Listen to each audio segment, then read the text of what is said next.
Hey, what is going on everyone? It's Spherical Gaming here, and today I'm going to be showing you how to make a good amount of money on the Elder Scrolls Online, especially if you're sort of new to the game, like pretty much anywhere from level 1 to 10, and your quests don't really pay out a lot, and you want to get a horse like I do in order to get quests done faster. Now that's pretty much why I'm doing it. You can do it for whatever reason you want, but for whatever reason you want to make money, this is sort of an exploit. Not really sure if it actually is a glitch or not.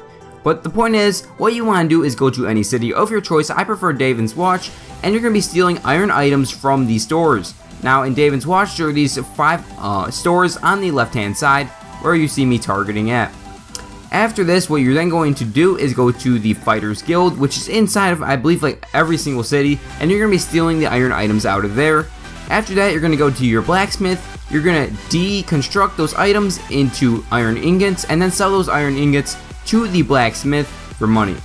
Now after that, what you're actually going to be doing while you're waiting for those items to respawn is to make even more money by going to the boats, stealing items, not iron items. Actually that first boat actually does have some iron items on it, but the point is you're going to be stealing items that are completely different, and they're actually worth even more than the iron items. So I hope you actually watched up to this point, because if you did, you're going to be making a lot more money from doing this second part of it. But you can only sell up to 50 items through the refuge, which is where you're going to go after you go to the 2 boats and raid the 2 boats. So like I said, you're going to go to the refuge. If you want, you can stop at your bank and put some stuff in there, even though there's really no reason to.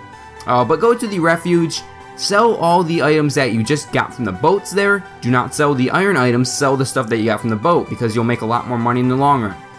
And you can get in through the refuge either way. It probably makes more sense to go through the city unless you got caught stealing.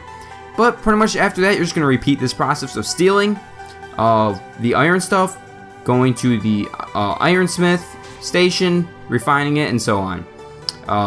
So pretty much now is the speed edit of me doing this, so you guys can see actually how I do it. You'll notice that pretty much the way I steal stuff, just sit there for like a couple seconds, look at what they're doing. It'll prevent you guys from getting caught, and if you do get caught, as long as a guard doesn't actually attack you or like come after you, just keep stealing. I mean, honestly, there's no reason not to. Like you'll see, I'm gonna get caught. I'm just gonna keep stealing, and I'll actually get caught by a guard at one point in time later in the video, and I will just keep on stealing. I'm just gonna flee the guard, run away as fast as I can, as far as I can, and once the guard stops chasing me, I just go back to stealing. But as you can see here, I am in the Fighters Guild, stealing items from here. The second room in the Fighters Guild is actually a lot harder than the first room. But after that, you get through all that stuff. As you can see here, I actually got caught again when I was inside of there. But I owe 65 coins. I'm not sweating it. There's no reason to. After that, I go to this little station right here, actually in between the Fighters Guild and the Blacksmith, steal some stuff from here. When I'm doing this though, all I'm doing, like I said, is avoiding the guards when I'm making my way around these buildings. And once I get into the Blacksmith station, I even steal stuff from there too. So you're just stealing a lot of iron stuff. Be smart about it. And then just go to the Blacksmith station, deconstruct every single iron item that you just stole. You're going to sell it to the Blacksmith, and you're actually going to get around 700 coins when you do it. Like you saw there, I got 672 coins, and that was just from, I think, 7 minutes of doing work. But after you sell that, what you want to do is make your way to the boats. When you make your way to the boats, what you're then going to be doing is stealing items that are only worth 30 to 100, or actually 30 or more value. It'll say the value at the top right corner. Anything else, don't waste your time and steal. Pretty much go where you see me do. Read the books if you want to, if you've never been inside these ships. But like I said, you're just going to be taking the items that are high value out of the ships. You really don't have to worry about the first ship. The first ship, like, there's no one in the ship for some reason, and you're actually able to steal a lot of items. The second ship is a little bit harder because there are a lot more people in there, but the second ship also has this huge area where there are a bunch of iron swords and stuff that you can actually take to the Blacksmith after you raid the city one more time. But like you can see here, actually before I go to the second boat, what I'm actually doing is on my way there's a bunch of crates. Steal stuff out of those crates too.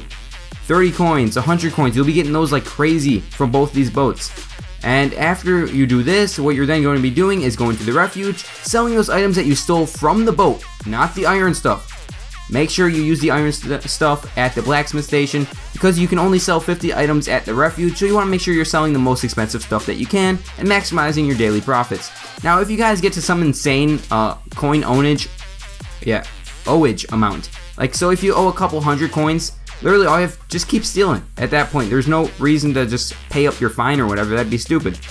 What I would do is just keep stealing, and then at the end of the day when you go to bed, when you log off, you get on the next day, you won't have any of those fines. And that's pretty much it, guys. I hope you did enjoy this video, especially if you are struggling to make money like myself. You'll be making a couple K a day. This actually took about 15 minutes to do one whole rotation, so I'm making about a little more than 1,000, about 1,500 per every 15 minutes, so about 100 coins a minute, which is way more than quests. I'm also going to be looking for other ways to make money, but for now guys, I hope you did enjoy if you do play Elder Scrolls Online. If you did enjoy this video and it does help you out, make sure you drop a quick like on this video, as it does help my channel grow. Subscribe to stay up to date with the latest and greatest Call of Duty Advanced Warfare glitches, Elder Scrolls, game reviews, and more. I'm just doing all kinds of stuff now. Anyway guys, thank you so much for watching. Don't forget to drop... Wow, I already said that. See this? I'm just commentating too much. The point is, guys, thank you for watching. It's been Pure Glory Gaming here, and I am out. Peace.